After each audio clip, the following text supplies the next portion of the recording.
ನಮ್ಮ ಜೊತೆ ಹಿರಿಯ ಶಾಸಕರು ಮತ್ತು ವಿಧಾನಸಭೆ ಪ್ರತಿಪಕ್ಷದ ಉಪನಾಯಕರಾದಂಥ ಅರವಿಂದ್ ಬೆಲ್ಲದರ್ ಇರುವಂಥದ್ದು.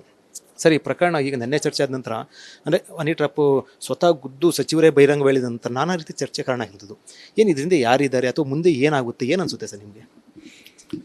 ಇದರಿಂದ ಮುಂದೆ ಏನಾಗುತ್ತೆ ಅದನ್ನು ನೋಡ್ಬೇಕು.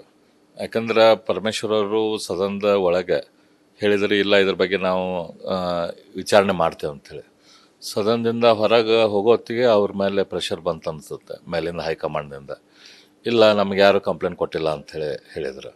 ಸೊ ಹಾಗಾಗಿ ಏನು ಮುಂದೆ ಏನಾಗುತ್ತೆ ಅದು ಕಾಂಗ್ರೆಸ್ ಸರ್ಕಾರ ಅದನ್ನು ಎಷ್ಟು ಸೀರಿಯಸ್ ಆಗಿ ಇದು ಮಾಡ್ತೈತೆ ಅಥವಾ ಅದು ಮುಚ್ಚಿ ಹಾಕಕ್ಕೆ ನೋಡ್ತಾರೋ ಏನೋ ಗೊತ್ತಿಲ್ಲ. ಆದರೆ ನಾವು ನಮ್ಮ ಕಡೆಯಿಂದ ಮಾತ್ರ ಇದನ್ನು ಅತ್ಯಂತ ಗಂಭೀರವಾಗಿ ತೊಗೊಳ್ತೀವಿ. ಯಾಕಂದರೆ ಈಗ ಹನಿ ಟ್ರ್ಯಾಪ್ದಲ್ಲಿ ಸಿಕ್ಕಂಥ ಮಿನಿಸ್ಟ್ರುಗಳಿರಲಿ ಅಥವಾ ಉನ್ನತ ಅಧಿಕಾರಿಗಳು ಯಾರು ಇದ್ದರೆ ಅಥವಾ ಜಡ್ಜು ಕೂಡ, ಹೈಕೋರ್ಟ್ ಜಡ್ಜುಗಳು ಕೂಡ ಅದಾರ ಅಂತ ಹೇಳ್ತಾರೆ. ಇದೆಲ್ಲ ಹನಿ ಟ್ರ್ಯಾಪ್ದಲ್ಲಿ ಸಿಕ್ಕಾಗ ಅವ್ರಿಗೆ ಕೆಲಸ ಮಾಡೋಕ್ಕೆ ಹೆಂಗೆ ಆಕೈತಿ, ಆ ಇನ್ಫ್ಲೂಯೆನ್ಸ್ ಆಗಿ ಅವ್ರು ಕೆಲಸ ಮಾಡಬೇಕು. ಹಾಗಾಗಿ ಇದ್ರ ಬಗ್ಗೆ ಉನ್ನತ ತನಿಖೆ ಆಗಿ ಅದನ್ನು ಮಾಡಿದವರು ಅಥವಾ ಯಾರ್ಯಾರ ಮೇಲೆ ಮಾಡಿಸ್ಕೊಂಡವರು ಅದರ ಎಲ್ಲ ವಿಷಯ ಹೊರಗೆ ಬರ್ಬೇಕು. ಇಲ್ಲಕ್ಕಂತಂದ್ರೆ ಇದೊಂದು ದೊಡ್ಡ ಆಡಳಿತ ವ್ಯವಸ್ಥೆನ ಕುಸಿಯೋಕ್ಕೆ ಕಾರಣ ಆಕೈತಿ ಈ ರೀತಿಯ ವಿಚಾರಗಳು. ಜಡ್ಜ್ಗಳು ಅಂತ ಹೆಸರು ಹೇಳಿರುವಂಥ ಹಿನ್ನೆಲೆಯಲ್ಲಿ ಅದು ಇವಾಗ ಬೇರೆಯವರು ಯಾರು ಹೇಳಿದ್ರೆ ಅದಕ್ಕೆ ಅಷ್ಟೊಂದು ಮಹತ್ವ ಪಡ್ಕೊಳ್ತಾರೆ. ಖುದ್ದು ಸಚಿವರು ಹನಿ ಟ್ರ್ಯಾಪ್ ಒಳಗಾಗಿದ್ದಂತಹ ಸಚಿವರು ಹೇಳಿರುವಂಥ ಹಿನ್ನೆಲೆಯಲ್ಲಿ ಈಗ ಜಡ್ಜ್ಗಳು ಕೂಡ ಹೆಸರು ಬಂದಿರುವಂಥ ಹಿನ್ನೆಲೆ ಈಗ ಅವರು ಕೂಡ ಸುಮಾರು ತೆಗೆದುಕೊಳ್ಬೇಕು ಮತ್ತು ಇದರಿಂದ ಭಾಳ ದೊಡ್ಡ ಷಡ್ಯಂತ್ರ ಇದೆ ಅಂತ ಅನ್ಸುತ್ತೆ.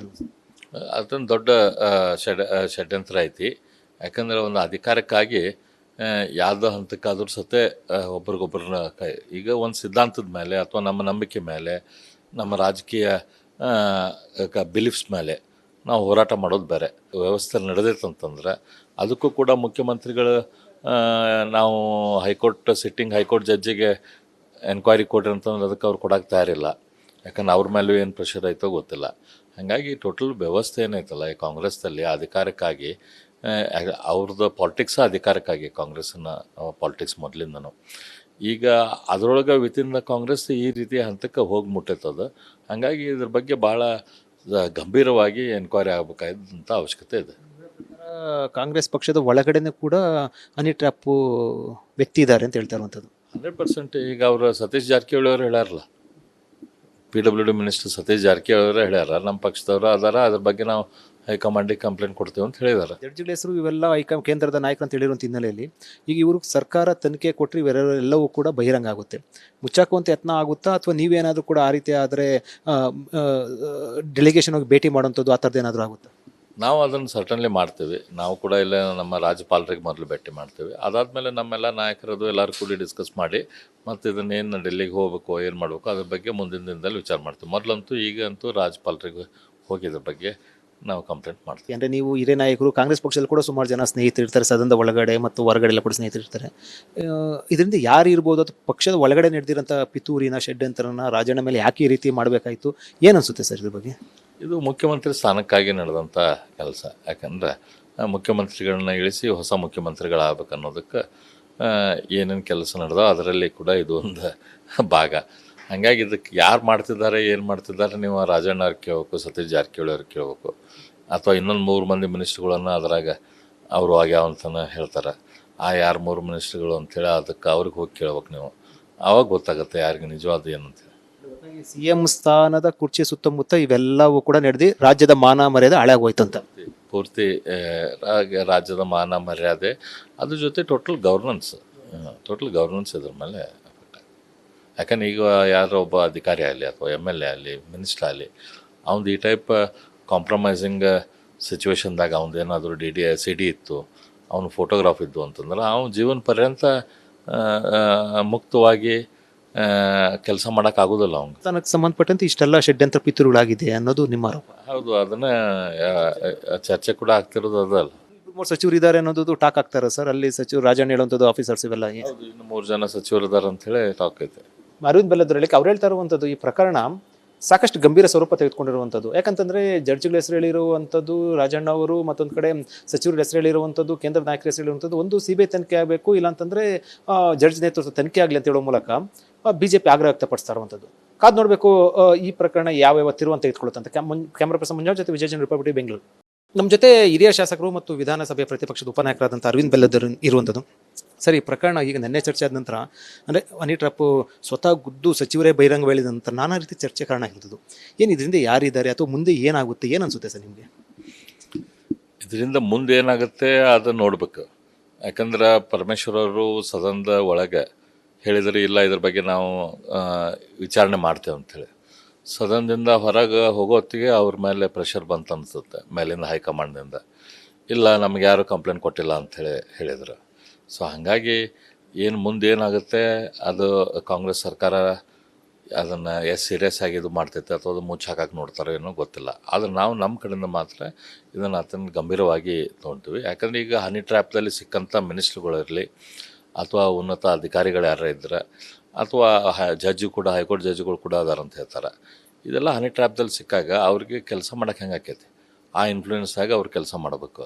ಹಾಗಾಗಿ ಇದ್ರ ಬಗ್ಗೆ ಉನ್ನತ ತನಿಖೆ ಆಗಿ ಅದನ್ನು ಮಾಡಿದವರು ಅಥವಾ ಯಾರ್ಯಾರ ಮೇಲೆ ಮಾಡಿಸ್ಕೊಂಡವರು ಅದರೆಲ್ಲ ವಿಷಯ ಹೊರಗೆ ಬರ್ಬೇಕು. ಇಲ್ಲಕ್ಕಂತಂದ್ರೆ ಇದೊಂದು ದೊಡ್ಡ ಆಡಳಿತ ವ್ಯವಸ್ಥೆನ ಕುಸಿಯೋಕ್ಕೆ ಕಾರಣ ಆಕೈತಿ ಈ ರೀತಿಯ ವಿಚಾರಗಳು. ಜಡ್ಜಿಗಳು ಅಂತ ಹೆಸರು ಹೇಳಿರುವಂಥ ಹಿನ್ನೆಲೆಯಲ್ಲಿ ಅದು ಇವಾಗ ಬೇರೆಯವರು ಯಾರು ಹೇಳಿದ್ರೆ ಅದಕ್ಕೆ ಅಷ್ಟೊಂದು ಮಹತ್ವ ಪಡ್ಕೊಳ್ತಾರೆ. ಖುದ್ದು ಸಚಿವರು ಹನಿ ಟ್ರ್ಯಾಪ್ ಒಳಗಾಗಿದ್ದಂತಹ ಸಚಿವರು ಹೇಳಿರುವಂಥ ಹಿನ್ನೆಲೆಯಲ್ಲಿ ಈಗ ಜಡ್ಜಿಗಳು ಕೂಡ ಹೆಸರು ಬಂದಿರುವಂಥ ಹಿನ್ನೆಲೆ ಈಗ ಅವರು ಕೂಡ ಸುಮಾರು ತೆಗೆದುಕೊಳ್ಬೇಕು ಮತ್ತು ಇದರಿಂದ ಭಾಳ ದೊಡ್ಡ ಷಡ್ಯಂತ್ರ ಇದೆ ಅಂತ ಅನ್ಸುತ್ತೆ. ಅದೊಂದು ದೊಡ್ಡ ಷಡ್ಯಂತ್ರ ಐತಿ.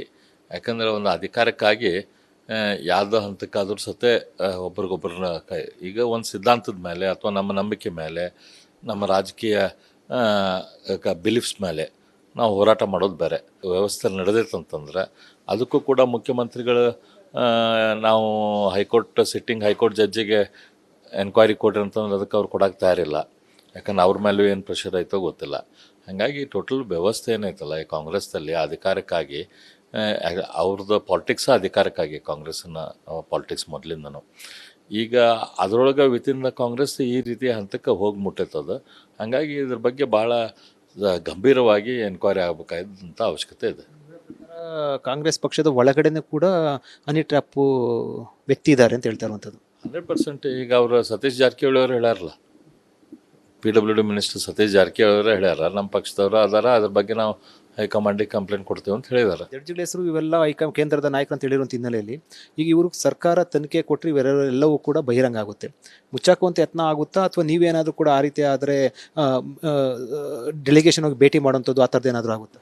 ನಾವು ಅದನ್ನು ಸರ್ಟನ್ಲಿ ಮಾಡ್ತೀವಿ. ನಾವು ಕೂಡ ಇಲ್ಲ ನಮ್ಮ ರಾಜ್ಯಪಾಲರಿಗೆ ಮೊದಲು ಭೇಟಿ ಮಾಡ್ತೀವಿ. ಅದಾದಮೇಲೆ ನಮ್ಮೆಲ್ಲ ನಾಯಕರದು ಎಲ್ಲರೂ ಕೂಡಿ ಡಿಸ್ಕಸ್ ಮಾಡಿ ಮತ್ತು ಇದನ್ನೇನು ಡೆಲ್ಲಿಗೆ ಹೋಗ್ಬೇಕು, ಏನು ಮಾಡಬೇಕು ಅದ್ರ ಬಗ್ಗೆ ಮುಂದಿನ ದಿನದಲ್ಲಿ ವಿಚಾರ ಮಾಡ್ತೀವಿ. ಮೊದಲಂತೂ ಈಗಂತೂ ರಾಜ್ಯಪಾಲರಿಗೆ ಹೋಗಿದ್ರ ಬಗ್ಗೆ ನಾವು ಕಂಪ್ಲೇಂಟ್ ಮಾಡ್ತೀವಿ. ಅಂದರೆ ನೀವು ಹಿರಿಯ ನಾಯಕರು ಕಾಂಗ್ರೆಸ್ ಪಕ್ಷದಲ್ಲಿ ಕೂಡ ಸುಮಾರು ಜನ ಸ್ನೇಹಿತರಿರ್ತಾರೆ, ಸದನದ ಒಳಗಡೆ ಮತ್ತು ಹೊರಗಡೆ ಎಲ್ಲ ಕೂಡ ಸ್ನೇಹಿತರಿರ್ತಾರೆ.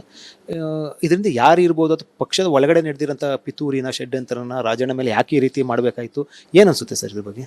ಇದು ಮುಖ್ಯಮಂತ್ರಿ ಸ್ಥಾನಕ್ಕಾಗಿ ನಡೆದಂಥ ಕೆಲಸ. ಯಾಕಂದರೆ ಮುಖ್ಯಮಂತ್ರಿಗಳನ್ನ ಇಳಿಸಿ ಹೊಸ ಮುಖ್ಯಮಂತ್ರಿಗಳಾಗಬೇಕು ಅನ್ನೋದಕ್ಕೆ ಏನೇನು ಕೆಲಸ ನಡೆದೋ ಅದರಲ್ಲಿ ಕೂಡ ಇದು ಒಂದು ಭಾಗ. ಹಾಗಾಗಿ ಇದಕ್ಕೆ ಯಾರು ಮಾಡ್ತಿದ್ದಾರೆ, ಏನು ಮಾಡ್ತಿದ್ದಾರೆ, ನೀವು ರಾಜಣ್ಣ ಅವ್ರಿಗೆ ಕೇಳಬೇಕು, ಸತೀಶ್ ಜಾರಕಿಹೊಳಿ ಅವ್ರಿಗೆ ಕೇಳಬೇಕು, ಅಥವಾ ಇನ್ನೊಂದು 3 ಮಂದಿ ಮಿನಿಸ್ಟ್ರುಗಳನ್ನು ಅದರಾಗ ಅವರು ಆಗ್ಯಾವ ಅಂತಲೇ ಹೇಳ್ತಾರೆ. ಆ ಯಾರು 3 ಮಿನಿಸ್ಟ್ರುಗಳು ಅಂಥೇಳಿ ಅದಕ್ಕೆ ಅವ್ರಿಗೆ ಹೋಗಿ ಕೇಳ್ಬೇಕು ನೀವು.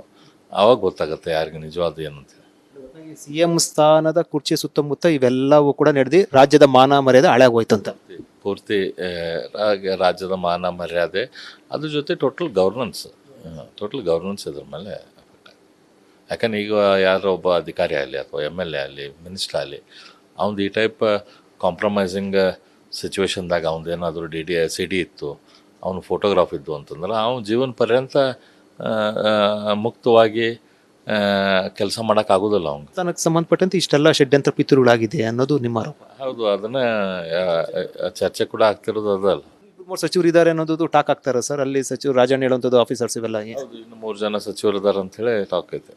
ಅರವಿಂದ್ ಬೆಲ್ಲದ್ರಲ್ಲಿ ಅವ್ರು ಹೇಳ್ತಾ ಇರುವಂಥದ್ದು ಈ ಪ್ರಕರಣ ಸಾಕಷ್ಟು ಗಂಭೀರ ಸ್ವರೂಪ ತೆಗೆದುಕೊಂಡಿರುವಂಥದ್ದು. ಯಾಕಂತಂದರೆ ಜಡ್ಜಿಗಳ ಹೆಸರು ಹೇಳಿರುವಂಥದ್ದು ರಾಜಣ್ಣ ಅವರು, ಮತ್ತೊಂದು ಕಡೆ ಸಚಿವರ ಹೆಸರು ಹೇಳಿರುವಂಥದ್ದು, ಕೇಂದ್ರದ ನಾಯಕರ ಹೆಸರು ಹೇಳಿರುವಂಥದ್ದು, ಒಂದು CBI ತನಿಖೆ ಆಗಬೇಕು, ಇಲ್ಲಾಂತಂದರೆ ಜಡ್ಜ್ ನೇತೃತ್ವ ತನಿಖೆ ಆಗಲಿ ಅಂತ ಹೇಳೋ ಮೂಲಕ BJP ಆಗ್ರಹ ವ್ಯಕ್ತಪಡಿಸ್ತಾ ಇರುವಂಥದ್ದು. ಕಾದು ನೋಡಬೇಕು ಈ ಪ್ರಕರಣ ಯಾವ ತಿರುವನ್ನು ತೆಗೆದುಕೊಳ್ಳುತ್ತಂತ. ಕ್ಯಾಮ್ರಾ ಪರ್ಸನ್ ಮಂಜುನಾಥ್ ಜೊತೆ ವಿಜಯ್ ಜನ್, ರಿಪಬ್ಲಿಕ್ ಬೆಂಗಳೂರು.